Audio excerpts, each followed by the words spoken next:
everybody, and welcome to a Wednesday afternoon here on Kobold Press. I am your littlest red dot, and I am over the moon to be here because guess what, y'all? It is Women's History Month, and oh boy, do we have a bunch of ladies that make Kobold Press possible. So, for the next few weeks, we're going to be interviewing all of the incredible women that, help us do what we do. And we're counting down to our 16th birthday. Kobold Press is going to be a sweet 16 years old, like sitting on top of a table with our super hot Jake boyfriend across the way, blowing out candles over a pink cake. That is what it's going to be like. And we're going to be celebrating with 16 hours of some of our best content here on Twitch, Sunday the 20th. So be on the lookout for more of that. A lot of it, some of it new that you may have seen, some of it you may have not. So we're going to give you a little bit of a taste tester of all of the many things we've been up to over the years. But all of that being said, I would like to welcome our esteemed guest. Thanks for joining us, Sarah, Kym, and Meagan. Hi. Hello. How are you all today? Good. Yeah. Same old, same old. It's like a Wednesday, top of the week, downward slide kind of a thing.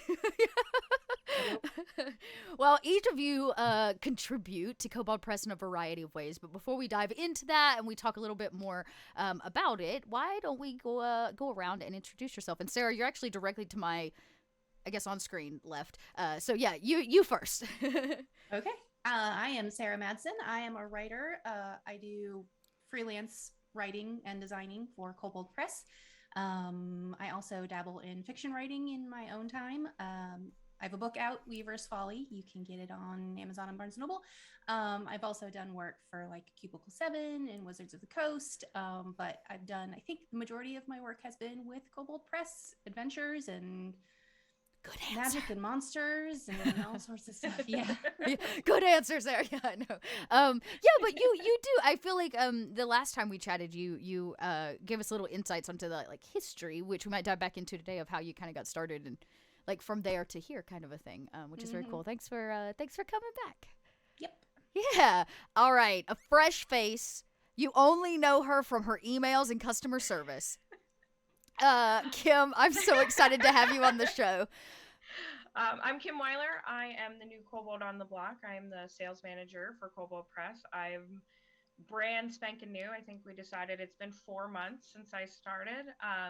I'm in charge of conventions and most things conventions, so you'll see my face on the trail. And you will talk to me at support.koboldpress.com and through Kickstarter and through all of that. So I fix all your problems now. That's what I do for Kobold Press. I was a sales manager and a retail manager by trade before this. And some of the things I do in my free time is I'm a singer and a musician. So it's kind of this is real fun for me. I feel like I'm kind of more at home with my nerdy self now. Yeah, own it. Yeah, let your kobold, I guess kobolds don't really have wings, do they? No. Yeah, let your kobold claws carry you wherever the road takes you. Yeah. Like that. Yeah. Right? Awesome. Really excited to have you here, Kym. And I will be asking now questions about this whole singing thing. You know, you spilled those beans, so there's no coming back from that. I did also hear that you would be GMing in less than 3 hours from now. That was some of the chatter in the green room beforehand. Yeah, don't let her spoil it for me. She's one of my players, so. What I heard is somebody's here trolling you. Basically. Yeah. I have fantastic friends. Let's leave it at that. And last but certainly not least, somebody that you've seen many times here, and consistently keeps the kobolds moving. Meagan, thanks for being back.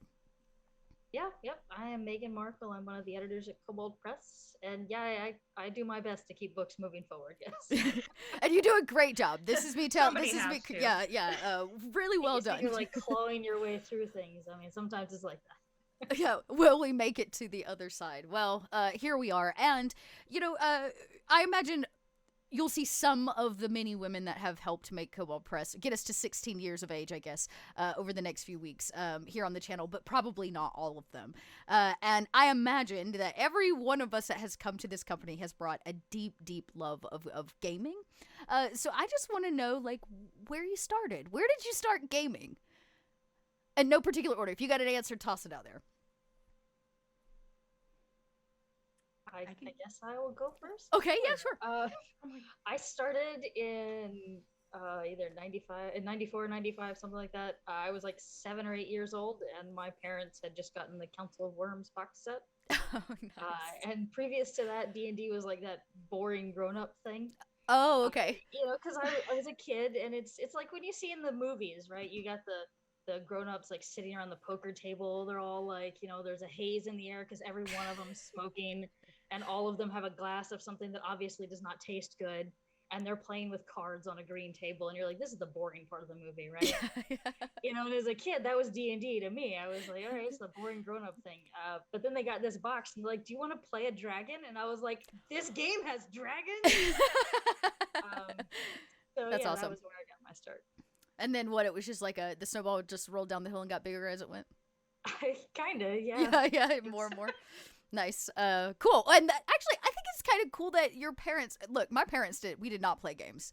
Not really. We tried Monopoly one time that did not end well for anybody. It was like no more of that. And my dad taught me chess, but like I think that's very, very cool that your parents were like, come play this dragon in this pretend game with us, which is really awesome. Very cool. Yeah, it was one of those things that, like, how many other kids can say their parents play pretend with them on the weekends? You know? That's the coolest thing ever. That's very, very cool. Sarah, I think I heard you pipe up as well. Yeah, I was just gonna say, my parents did not play D&D. I grew up in the earlier times, like in the 80s, so we had the D&D cartoon.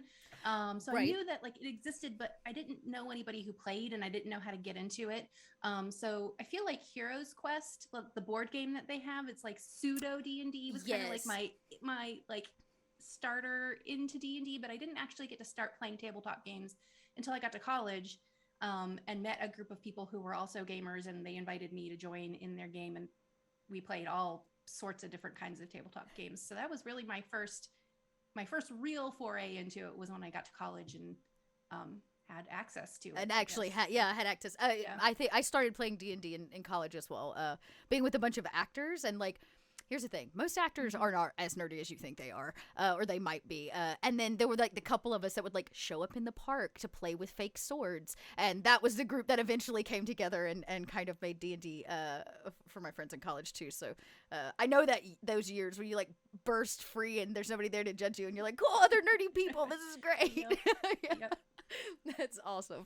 And Kym, what about you? Where did gaming start in your life? I also grew up in the 80s with parents who did not play D&D. I can't even imagine my parents ever playing D&D. It would be a very interesting life I would have led back then. But we had like board game night at home. Oh, cool. Once a week with my sister and myself and my parents, and Monopoly, Guess Who, Shoots and Ladders, all those like real old school stuff. I really didn't start getting into like TTRPG games until around college and college age. I played a lot of video games, so a lot of I was a big World of Warcraft player, so like very very large, different kind of RPG, but still an RPG. Still an RPG. But I became friends with a group of people who really who played D&D, and they're like, we think you're gonna like this. And I started, and my very first character turned into like an angelic centaur with wings, and I was like, I'm in. So, and I've had friends, like connections, and people have been like, oh, come play this game. Oh, come play this game. And then that was basically, I've just been immersed in it at this point. My partner's really big into card games, and we're really like, I run a game for my son who plays now. So like, has become a family affair here. Games are taking over Kym's household. Now I'm the parent who plays D&D, I guess. And we've come full circle. Had graduated college, and they're like, well, we moved away from all of our friends, so let's con the kids into play. Yeah, we need somebody at the table. My son easy like, targets. My son's like, I don't have anybody to play with. Can Ben run a game? And I'm like, I probably will, sure. Like, that's awesome. So here we are. That's so cool. Yeah, I grew up in the generation where like everything was video games, right? Like we had consoles coming out every 2 or 3 years, so like did a lot of video gaming. And then when I finally got to college and I was around all the artsy kids, it's funny, I was actually headed to college for video game design and switched over to theater when I got to art school.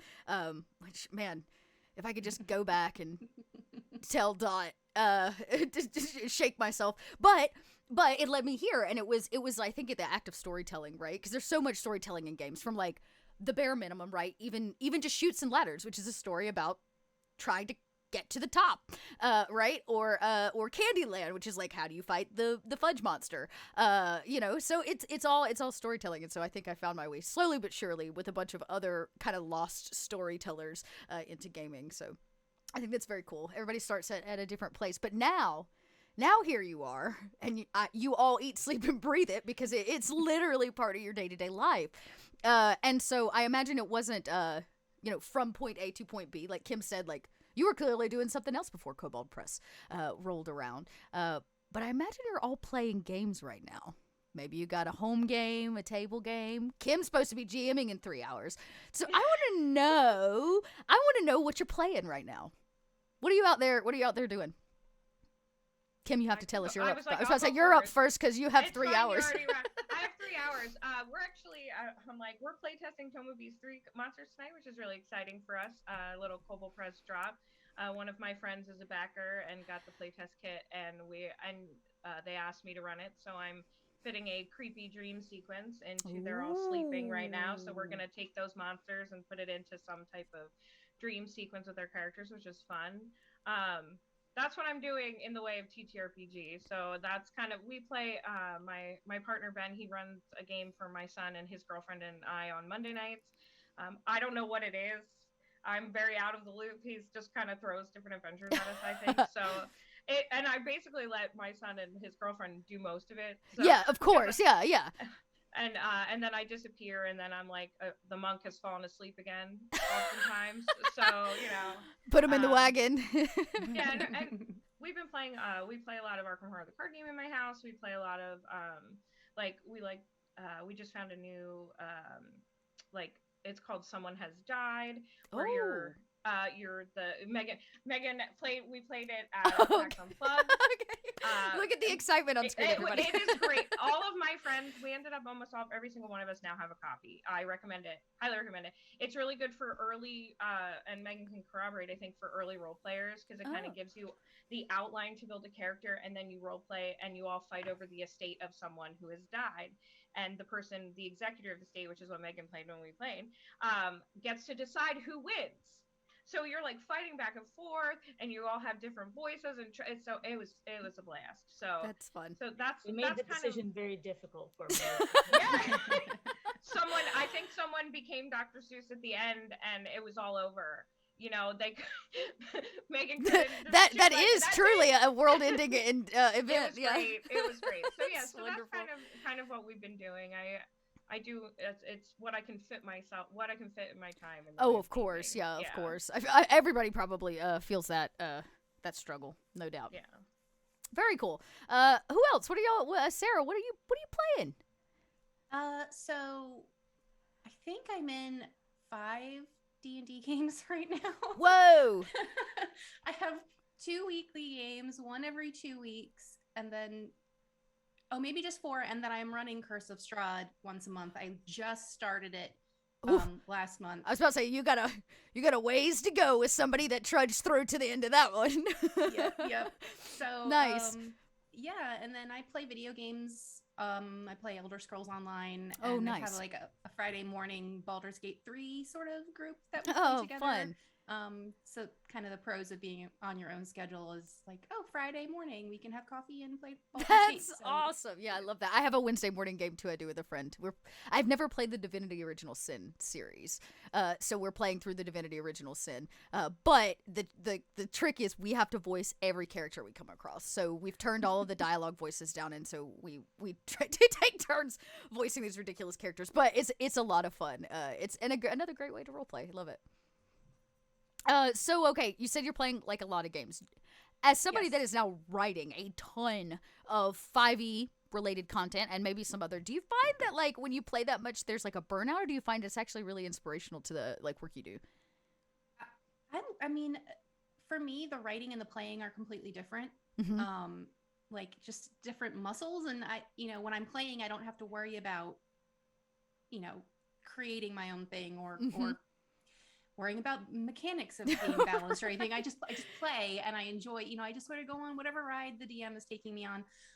So definitely it reminds me sort of when I'm feeling really stressed about why I love working in D&D as well as playing it. So yeah. definitely, So for you, it's refreshing. really kind of two separate things, which is really neat. Yeah, I can imagine that some people may feel that like too much overload, but I love that they kind of sit in a separate place in your mind and your heart. That's really neat. What about you, Megan? Are you? I imagine you're playing something. Yeah, I've got our forever DM. He and I switch off. Okay. So he'll do like a season of his game, which will be 10 to 12 sessions, and then I do a season of mine, and mine is Empire of the Ghouls. So right now we're in his season, and I've been switching off doing Empire of the Ghouls, and he's doing his own homebrew thing, and that's 5e. And then on Saturdays, I actually play in a Savage Worlds game.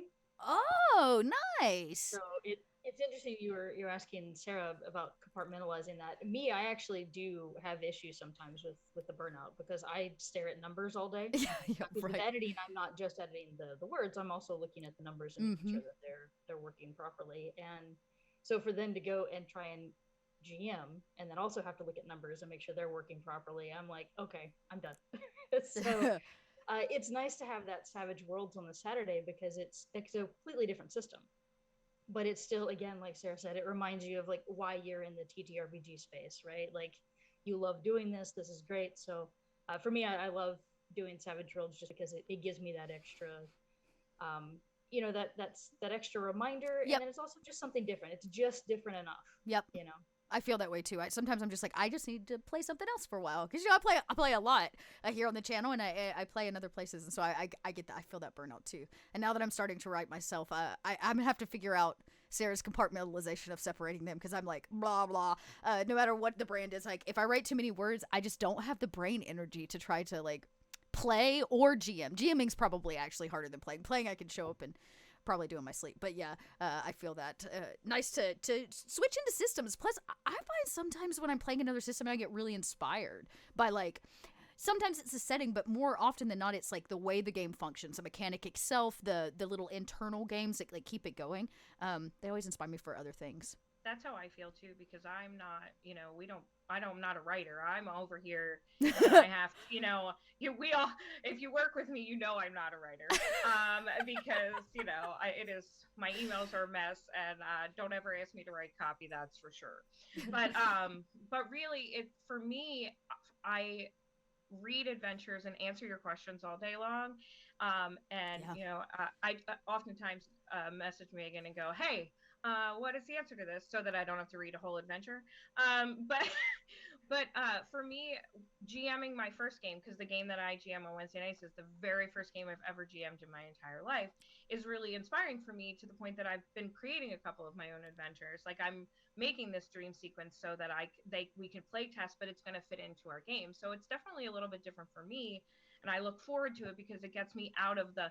Not that I don't like helping everyone, but it takes me out of the customer service space and puts me into the fun part of the game. Right, it like shakes all that off a little bit. Yeah, and I like reading, and for my job, I like reading the adventures because it's like, oh, that's inspirational. Oh, that's this. Let me go write this. Let me do so. That's for me. Nice. It's different for me. I keep the two spaces different, but also like they do mesh a lot. Yeah, that's very cool. Yeah. Well, this industry, gaming period, is like clearly on a massive growth. Like we have more games now than we've ever had before, whether it's video games or board games or tabletop games. But we're lucky, I would say, in that you know, the satanic panic, as they call it, the, you know, scare, didn't close it down. In fact, tabletops are becoming more widespread and, praise be, more diverse, which means that we have more women working in the industry than really ever before. But getting sometimes from point A to point B is that journey. And I have found along the way that there have been some inspirational people that have kind of kept me going, that have said, don't give up. It's cool that you want to break into an industry that isn't or wasn't really built around women. Push here, keep going. Do y'all have some inspiration? Some women, whether it's like from history or not, that have kind of inspired either the work you do or where you're at? For me, it's kind of just everybody who's been here before me, right? Like everybody who's either in the space now or was working in the space before I came into it, the women who sort of have been making their mark and, breaking through, like, those pioneers that are right, that, yeah.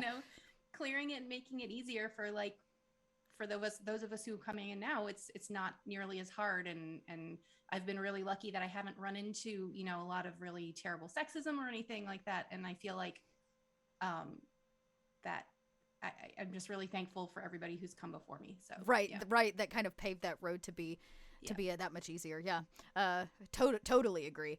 It always anytime I pick up a new game, I'm always like, who's the ladies on this? What lady touch is there on this book, or this game, or this module? So yeah, I completely see that. Kym, Megan, thoughts on that? You have an inspiration? I was like, for me, since I'm so new, because I'm extremely new to the scene, right? Completely, I suffer with a lot of, like, am I in the right place? Often. My coworkers, I know you guys are, not that I'm like building your egos up, but my coworkers have been really, really big for me, because you're the first ones that I've ever met, like, really in the industry, right? So my first experience, like, really in it and meeting everyone was at Gen Con. Right, yeah. So, and I volunteer as a volunteer at Gen Con. That's just the 2021. So, like, the welcoming group of people made it so easy for me to feel comfortable. And then as I continue, meeting different people, and meeting and going along, going, oh, there's a bigger presence here than what I expected. Because coming from retail, you're actually very on the ground level, woman heavy. It's most retail are women, most store managers are women, most people, and it's even harder. Most of the men are in the upper, and right, you're corporate clawing side for your life, and you're like trying to claw your way up the ladder, and it's really, really hard. But I've had inspirational store managers that have, one of my very first store managers inspired me to be better and taught me kind of who I am as a manager today, as a salesperson today. And it's like, she was so inspirational for me that it made me know that I can, like, go and work really hard. But for TTRPG, it's been my coworkers, because every time I feel like I don't think I'm doing anything correctly, everyone goes, it's okay. Remember, you've only been here for 4 months. You will learn. It's okay. Like, so that, for me, that's what it is right now. Yeah. It may not be later. I may not like y'all after a couple more months. Yeah, we'll bring you back on in a few months, and we'll see if you feel the same way. We'll see. Thoughts, Megan? You got a little an inspiration?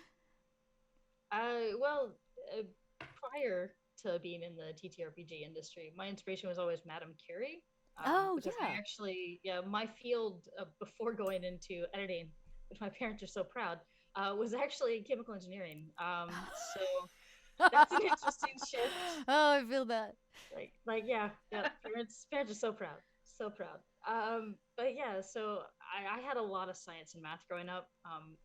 My stepdad's a PhD chemist. My mom is a biochemist and a chemistry teacher. Wow. So there's a lot of that in my background. So Madame Curie was always that kind of inspirational figure, right? Because she kind of broke down a lot of barriers and proving that, women belong in this space and can be in this space. Because at her time, the science field was the big male-dominated space. Right. So she was always one of those that I was like, she did this. You know what I mean? Yeah. I'm never gonna do something like win 2 different Nobel Prizes and coin a term as ubiquitous as freaking radioactivity, but sure, we can start somewhere. Cool, right? I love it. That's cool. I have a historical figure that Mary Shelley. I'm a big sci-fi nerd. Like, I live and eat, sleep, and breathe fantasy by day, but by night, I live in, like, I play as many science fiction tabletop games and video games as I can. And I remember reading Frankenstein from cover to cover and not realizing it was written by a woman till afterwards. And then I was like, what? Start from the beginning again. You know what I mean? And yeah, I was young at that time, but later on, I remember getting this. She wrote the first science fiction novel to date. Frankenstein is considered the first major science fiction piece of literature, and it changed everything. And I'm like, I want that. I want my crazy ass dreams and my mental health issues to lead me to a book as moving as Frankenstein, please and thank you. Thank you, Mary Shelley, for telling stories. So I feel that very, very cool. All right, now It is Women's History Month, of course, as we've mentioned. But this is a month. We got 31 days in this month, which is a long period of time, and there's a lot of ways to celebrate. But I think everybody has I know I have an interesting relationship with the month, where some days I'm like, oh, this month why being a woman, and then other times I'm like, hell yeah, I'm a woman. But what does it mean to you? What does Women's History Month mean to each of you? You would think you didn't prep us beforehand. I know. No, I was gonna say I thought about this. This was a really hard one because it's like I don't personally putting in months to be specific about being proud to be a woman is really hard for me. Because I'm proud to be a woman all the time. Hell yeah. And like it has taken me a really long time to get to where I am. And as an adult, I feel like I went through so much in the past. So now I'm like, oh yes, I am a woman. I'm proud of it. All of that. What I like about this month is, and it's inspirational for me, and I know this probably sounds kind of weird, is that like on your Facebook pages and in your emails and on all your social media and all that, you're getting different people's faces and things. So I actually like this now more than I did in the past because, because I get to learn new things about people. So I'm like, oh, I didn't know that about that. I didn't know that about that. Oh, I didn't know that about that. For me, and one of my inspirational singers is Nina Simone, right? And I didn't really know much about Nina Simone, but until within the last couple of years, because of this whole reason. It was like, I was like, who is that? Because all the big names, and if you're a musician, all the big jazz names like Ella Fitzgerald and all of them, and I'm like, who's Nina Simone? Do I know her? And then I start going down a rabbit hole, and I'm like, what an amazing human being! Yeah. Oh my gosh, how cool are you? You built yourself from nothing. You dropped out of Juilliard to stay in Atlantic City. Like, I want to do that. I didn't drop that. Like that's it. Like, I want to do that. But that's amazing. But yeah. It's some of those cool, fun things about that is it's like you get to learn more about what's been going on, right? Yeah. It's the same. It's with most of these history months because I hated history growing up. I know nothing. Don't ask me about what happened. I am, my friend's husband is a history major. I can always go, hey, what happened here? And, and I'll be like, you're the best. I appreciate that. But I learn a lot from these months and Women's History Month in particular for me, because you get to see new people that you've never heard of before. For sure. Yeah, a little. It's like almost like an awareness month, really. Yeah. Yeah. And I love that, like bringing not only new information but new people to light for others, which is really important. Love that. Other thoughts, Sarah, Megan? No, I mean, I kind of agree with it. It's very interesting to me because you have the women that when you Google like inspirational women, you get like the same top 10 like every time, right? But then like during Women's History Month, you get a lot of the smaller figures, like they may not be the Mary Curie, but like they were still very important for this project or influential in steering this policy this way. Or they were kind of the women behind the scenes that like maybe didn't have their name on the headline, but so many things that take a team to do, and you don't realize that women are involved in so many of these things until you have things like months like this where it's like, oh, that's the team that was behind it, and I didn't realize. You just kind of make assumptions, and the face that has been put on history for a long time is very white and male, right? And so you don't even realize that you have that blind spot there until somebody shows you that what it really looks like, right? So I think that's it's good. Yeah, plus March is my birthday month, so I think I was about to say double win. Nice.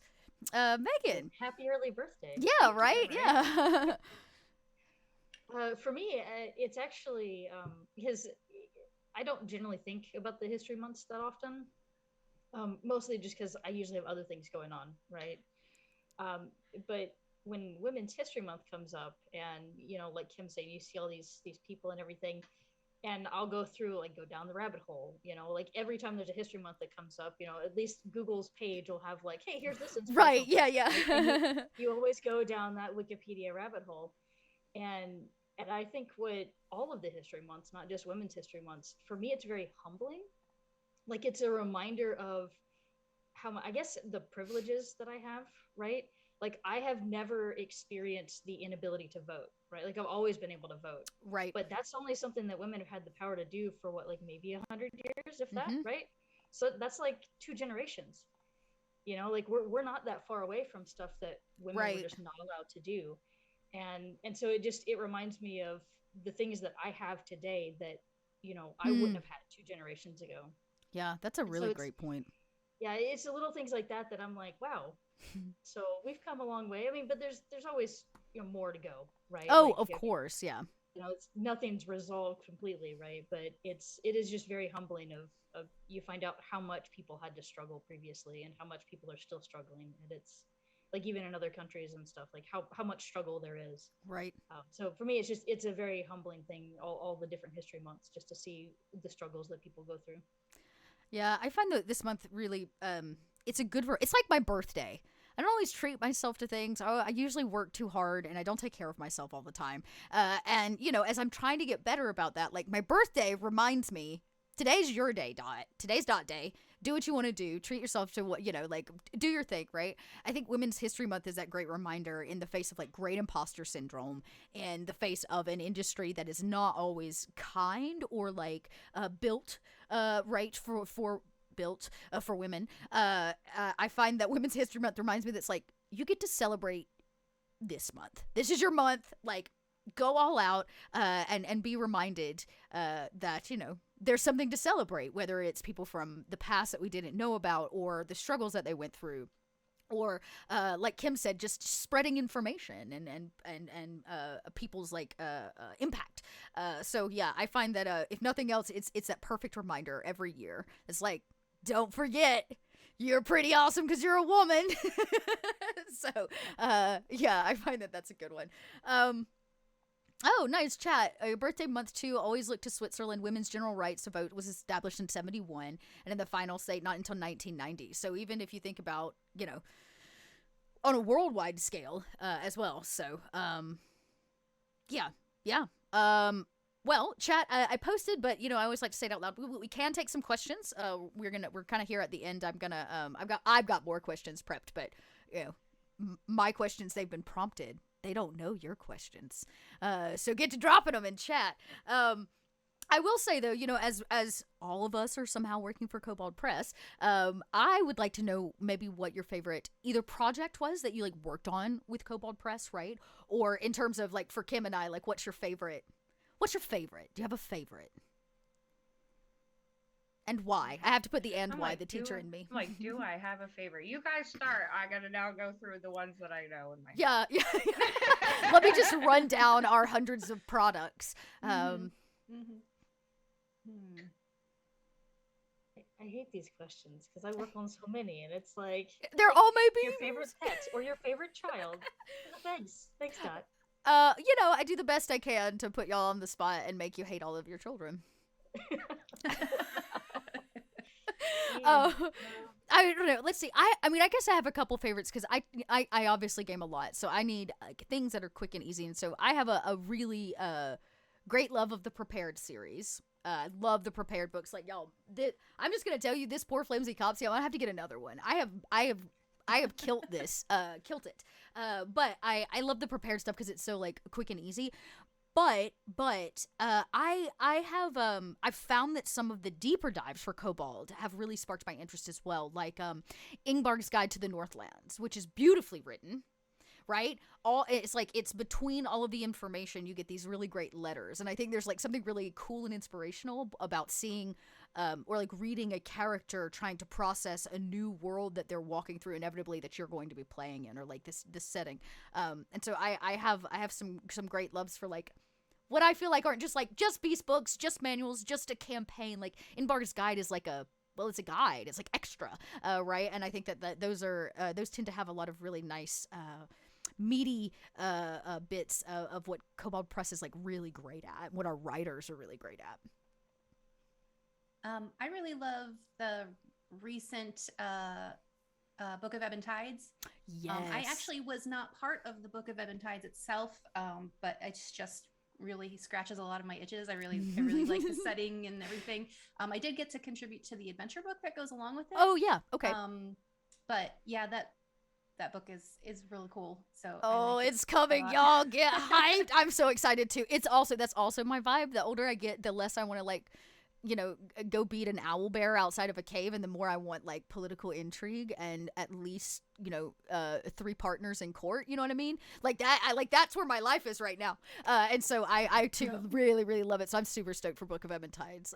Yeah, I was a Vampire the Masquerade LARPer for like 15 years, so I really dig like the intrigue and the all that. Yeah, it's good. Yeah, me too. I love it. I love it so much. All right, Kym, have you gone through the full inventory? Well, yeah, right. I think the only way that I can answer this question is the way that so when I was looking for something when I started this job and my friend said, well, now you work for Kobold Press, you need to run games for us, and that was basically what they did. So I had to start looking for things to play, and I'm really I get really nervous, so was reading through a couple of the one-offs, and I kind of fell in love with the compilation of 12 Peculiar Towers, which is what I'm running right now. Oh, okay. Because and I'm not running them individually as separate adventures. I've now created like an overall like adventure in the whole. So but I like the way that each of them is slightly different but fits into your campaign, but also can be something along the lines. I also dropped in a Warlock Lair last week, which is probably going to be my favorite ever because of it's called Wrath of the Bramble King. Oh yeah. And what I love about Wrath of the Bramble King is you think the Bramble King is the bad guy, but spoilers, he's not. And it is, and everybody thinks that he's the bad guy, but I love the turn of events in that story because you think that you're going in here to fight this big crazy looking dude, and really you're there to help him, and it's so sweet. And my whole heart, one of my players was like, oh, we're gonna go help the puppy because he's just a big prickly puppy. Yep. So I loved it. I loved it. So I can't recommend it more. There's a couple of Kobold products that get me like that. Like, honestly, I just finished running Courts of the Shadowfae, and when my players got to the end, they felt really bad for the Moonlit King. They were like, this poor man's just been locked here. He's insane. Like, he didn't do this to himself. It was his crazy wife. Like, they got really upset and really wanted to help him.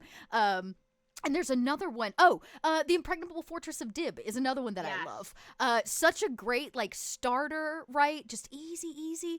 But, like, for anybody to jump into. But the turn of events when they get there and expect a fortress and it's just a turned over wagon is every time I run it with people, the look on their faces are like, what? Like we came this far, but it was talking about this great goblin fortress, and we get here and it's a turned over wagon.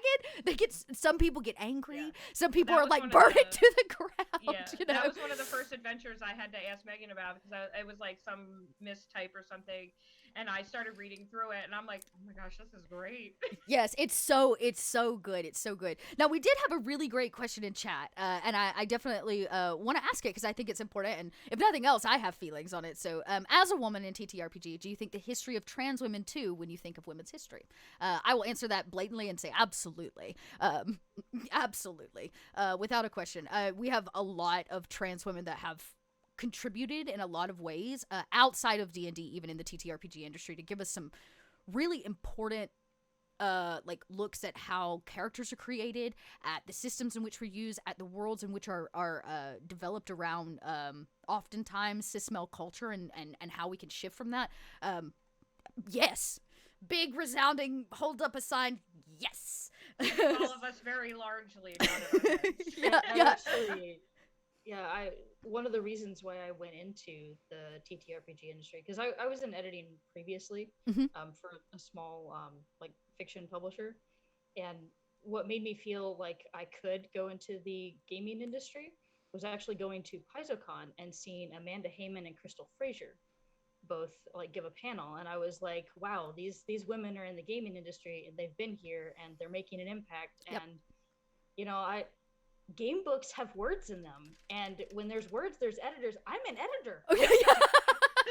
I can do that. Yeah. Right? Like it never really occurred to me until I saw the two of them sitting up there like hosting a panel, and it felt just very inspiring at that. Like, and I was like, I could do that. I can be in this industry because look at these women up here that are. Look, let me just stop for a second and talk about Amanda Hammond. Can we just give a big shout out to Amanda Hammond? When I started, even just part-time with Kobold Press, I was working in a totally different industry. I had been a nonprofit for years and years and years, and they wanted a part-time Twitch person, and I was suggested, and I went into an interview with, I knew Wolfgang was going to be there, but I did not know Amanda was going to be there, and Amanda blew me away. I literally emailed them right after, I emailed Amanda, and I was like, please hire me. I want to work with you. And then, of course, 2 months later, now she's over at Wizards of the Coast. No, just kidding. She's doing incredible things, and so I have to agree with you, Megan. The first time I met Amanda, it was a bit inspiring. I was like, oh man, look at this.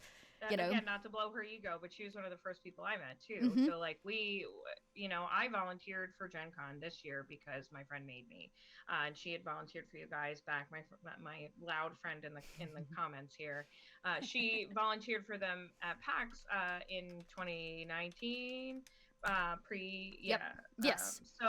So she was like, I think you'll fit in with these people. You'll have a really good time. And I was unemployed at the time. So I'm like, I know that Megan probably remembers more than Dot does, but they brought me in and I basically built the whole convention booth. And every moment it was I would hang out with Alexander and Amanda later, and Amanda's like, "You did a great job today." And I'm like, and when I learned what she did, because I don't know, I've just played games. I used to not know anything about anything. I'm very, very new. So I was like, oh man, it was great. So as all of the women in Kobold Press have been really good at, and all of everybody, all of the people, everyone was every time I said, well, I am unemployed. I never knew that I really was going to talk myself into being able to work in this industry because I was dying to get out of retail, but I didn't know where the next step would be because I don't have a college education, right? So I don't, but I've have 20 almost, oh my gosh, I'm so old. I have 22 years of retail experience at this point. And I know how to do sales and I know how to do all of these things, and nobody would give me the chance. And then COVID hit and my store closed. So it's like, what am I going to do now? So having this opportunity was huge. So I love it. So yeah. So Christy got me this job. So I'm grateful for her. But everybody and but Amanda was one of the first people I met in the whole, and it was just so nice to be able to sit down and hang out and be comfortable. And it's nice. It's very good. I like it. Awesome. Well, we are rounding out. Last call for questions. I have one last one I'm going to ask. This has nothing to do with tabletop. I know. I want to know, when you're not busy editing and writing and answering customer service emails or planning conventions or all of the many things that we do for Kobold Press, what do you do in your free time? That's not gaming. In parentheses, I put at the end. Sleep. End show. and scene. Yeah, Kym, you mentioned you're a singer, so clearly you I imagine you have some kind of outlet for that. I like to classify myself as a musician because I also play handbells. Oh, Everybody cool! knows what that is. Yes. Not a lot of people know what that is, but I play handbells. So Monday nights are my handbell night. Tuesday nights I sing in Philadelphia Voices of Pride. So it is a LGBTQ plus choir that is based out of Philadelphia, which is fantastic. I love it. It's fun. I just joined during the pandemic. I've actually never sung with them in person, and I'm very excited to meet everybody. Oh, that's so great. It's really cool. And then I on Thursdays I teach small children how to sing.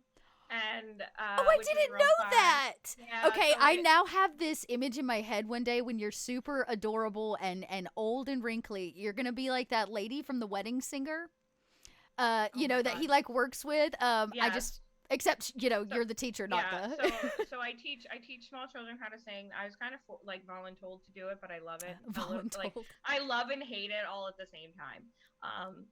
What else do I do? I sing in a bunch of choirs, but one of my favorite things to do is sing karaoke.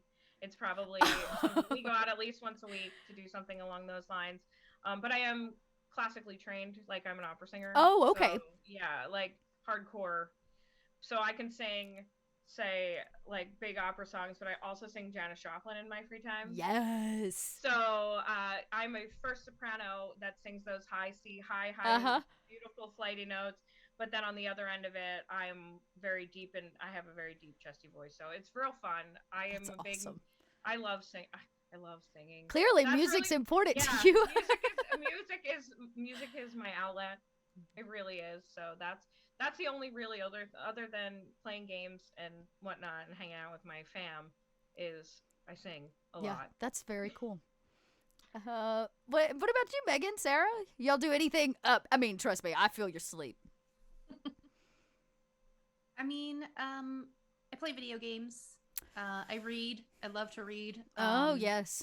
So I just finished reading Gideon the Ninth last month, and so I'm going to pick up Harrow the Ninth next, which is a lot of fun. It's ridiculous. I spend time with my family. So, yeah. And write my other stuff. I was about to say, yeah, you're also writing books. I'm also writing other things. Like I'm writing my books. You must be so busy. Yeah, I do a lot of writing. That's awesome. In my spare time and in my work time. So yeah. But I imagine you got to love it if you're doing that much of it. I do. Yeah. Yep. That's awesome. Couldn't be happier. So yeah. All right, Megan, when you're not editing words, you're not testing stuff, you're not running Kickstarters, what do you do for fun? Yeah, I mean, well, you said no gaming, so I can't talk about my video game addiction. You can talk about that. I guess that no tabletop gaming, we'll say. Okay. No, it's fun. My partner and I, we've been making each other play each other's like favorite childhood games. Oh, that's cool. So like, she was never good at RPGs, and I was never really good at platformers. So I'm like making her play all the platformers that I never could beat, that like frustrated me as a kid, and then vice versa. So I'm getting to play through a lot of very interesting old JRPGs and stuff, and that's been interesting. Like, she always makes fun of me because she's like, I love watching an editor play these games because it's all like text, right?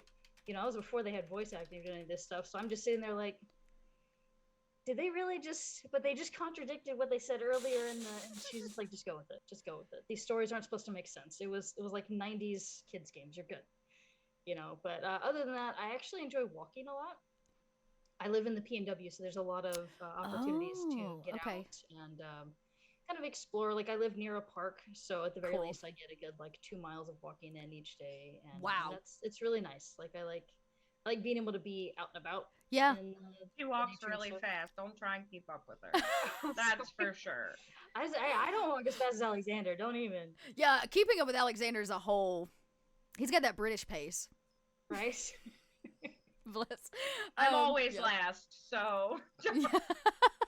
It's all right. We're still just, you know what? In a horde of kobolds, somebody's got to be at the front and somebody's got to be at the back, but we're still a horde of kobolds. I'll be at the back, don't you worry. Speaking of, one of our very own kobolds, Victoria, has a really fantastic question. I think this is the perfect question to close out with. They want to know, if you could work on an all-women TTRPG project, who would you want to work with? Oh, gosh. I know. See, I'm over here going... Anybody at all, like across all of this is who would you want to? So I you know what, no parameters were given. Okay, all right. Well, if I can't pick any kobolds or kobold adjacent people, okay, then I would love to work with Crystal Fraser. Like, she is super creative.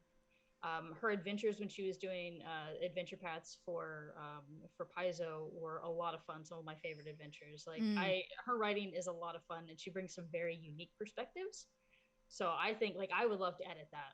Like, I'm like, I'll edit that. I'll volunteer edit that. Yeah, heck yeah. Yeah, like, she's a lot of fun. And then Amanda is also really good writer. She's got a lot of cool stuff. So yeah, I think that would be the team that I just want to edit it. I don't want to have a say in it. Yeah, I feel like we would all have Amanda on our teams. But Amanda's kobold adjacent. I can't pick Amanda. Yeah. Technically not anymore. It's like old. That's old adjacent. Right. It's old adjacent. Yeah, sure. Yeah, you know what? Since there are no parameters, like I would want to pick somebody crazy. Like, I would want to have some from history. Like, I would love to make a tabletop with Mary Shelley. Holy cow. Oh my gosh. Like, could you imagine? Cool. It would be nutso. Mary Shelley really deserved to write on, in my opinion, the Changeling, the Dreaming series. Like, come on. Like, anyways, it doesn't matter. Yeah, Mary Shelley, I mentioned her earlier, but yeah, there's got to be, like, some really crazy, amazing women from history that I would just be like, oh, like, Ada Lovelace, like, come on. The first major female coder, like, please. Like, what kind of cool, amazing tabletop could you work up with Ada Lovelace? Like, come on. That'd be some fun mechanics. Mechanics, right? Like, yeah. So I thought of a good. second one, actually. So Okay. Because you have to, a team isn't just one person. You gotta have at least two. Right, So yeah. Crystal Fraser and Shanna Germain. I've never gotten to work with Shanna Oh, Germain. yes. Monty Cook. Y'all, this cat. Those would be mine, too. You know you're not supposed to be up there. Come over here. I actually I was an editor on the Uncaged Goddesses anthology that just came out on DM's Guild. I wasn't a writer on it. It was actually my first TTRPG editing job, and that had an amazing group of writers, and they weren't all women, but there were a lot of really amazing women on there. And in fact, like, a lot of the people that I would name were in it, so I feel like I've already won. So Yeah. Nice. That's great.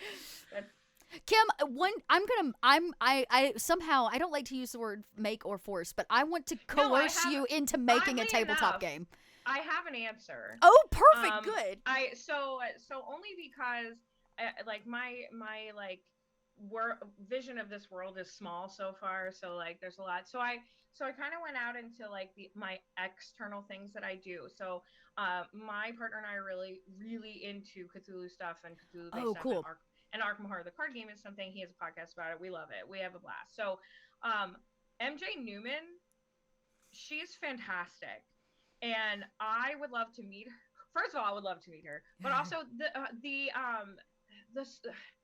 just the things that they come up with in that game and the things that she has contributed to the storylines, right? Mm-hmm. We love stories. So that could be like, I was like, who do I know in this world that could be like, what do I know? And that's one that I'm very familiar with. And she's very influential in that concept and, you know, all in the LCG world and all of that.